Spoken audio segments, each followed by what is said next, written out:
Hello, how are you? So, what you got here, Matthew? Grew Oh, overnight? this is a banana plant. Oh, sorry, no, it's a tomato. Tomato and banana, I get them confused because they're so similar. So, the rain contains... Lots of hydrogen peroxide, and hydrogen peroxide helps stimulate the plant growth. Also, we were playing some music to it this morning, the 528 Hertz frequency, which is the solfeggio frequency that all the ancient church tunes, harmonies were based on, but in its wisdom the Catholic Church took them out of circulation because they were deemed to be too uplifting for the masses.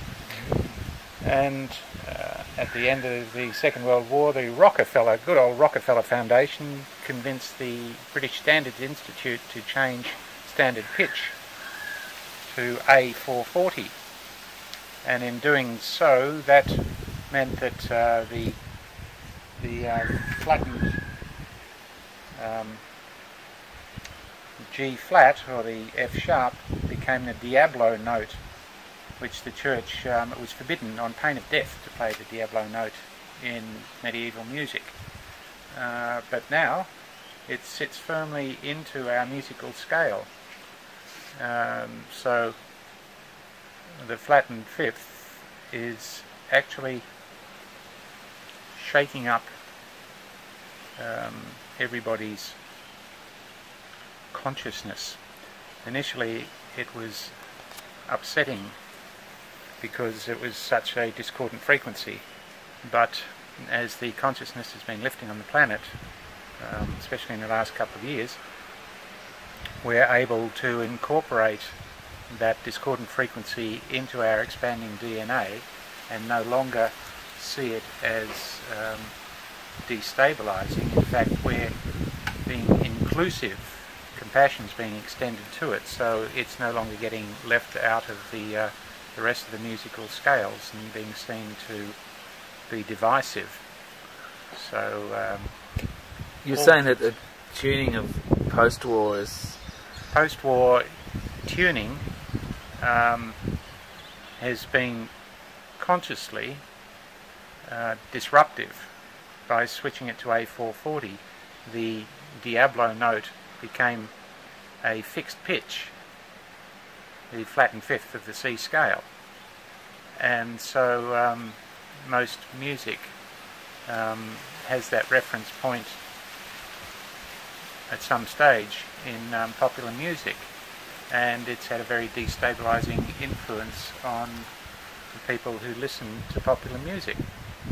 And even classical music has been debased because they're retuning away from the solfeggio tones to this new standard pitch, which isn't in relationship to the harmonic structure of the universe. All of the frequencies of the old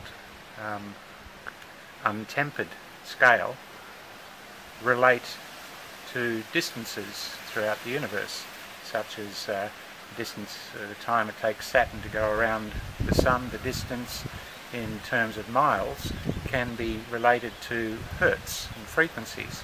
They all correspond. So the Earth has got a resonance. Well, the Earth has a resonance that they call the Schumann resonance, which is the measure of all of the electronical activity in the ionosphere sitting above the planet. They calibrate it at different points around the Earth, and then they aggregate that and they get a resonance, which was always somewhere 7 to 8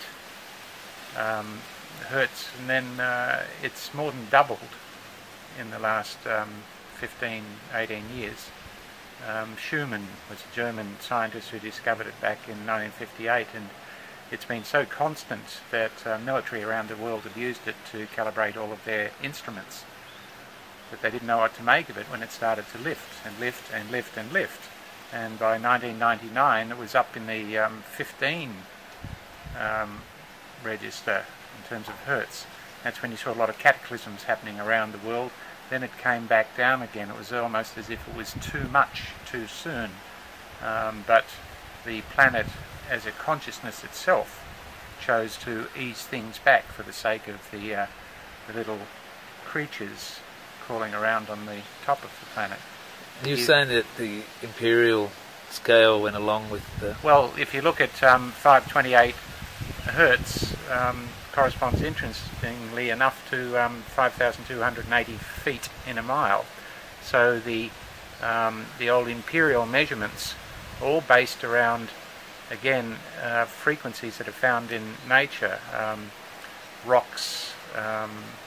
In the ancient Greek, a lot of the translation of the words reveal deeper truths, and a lot of the studies of people like Pythagoras, for instance, were to do with the relationships of measurements found in nature and how they could be used in building, for instance, or in musical tones, in healing, in the construction of even